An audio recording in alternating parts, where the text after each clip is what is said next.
Andy's asking, what are best practices in designing / building a testing framework or process which is oriented at assuring compliance with some regulations?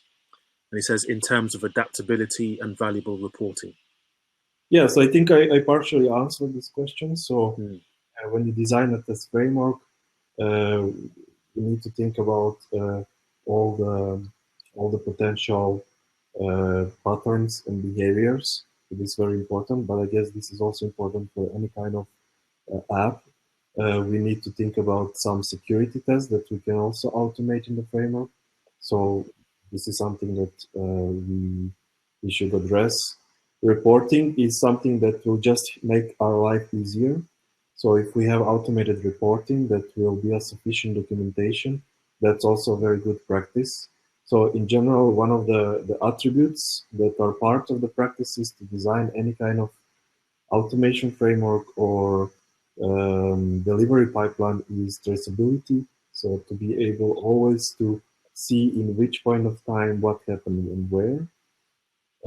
So some sort of this is very important. This is one of the practices, and then try to unify reporting as much as possible. So if possible, to use one reporting tool that would be much easier to approach the documentation part. So this report will be feeding the documentation that is important for the sort of sign-off procedures, etc.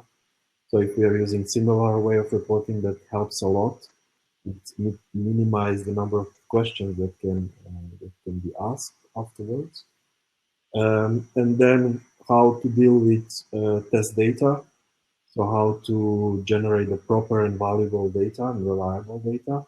So usually we would consider dynamic and static data in the frameworks that are generated. How we learn about the feature implementation, we design also the test data.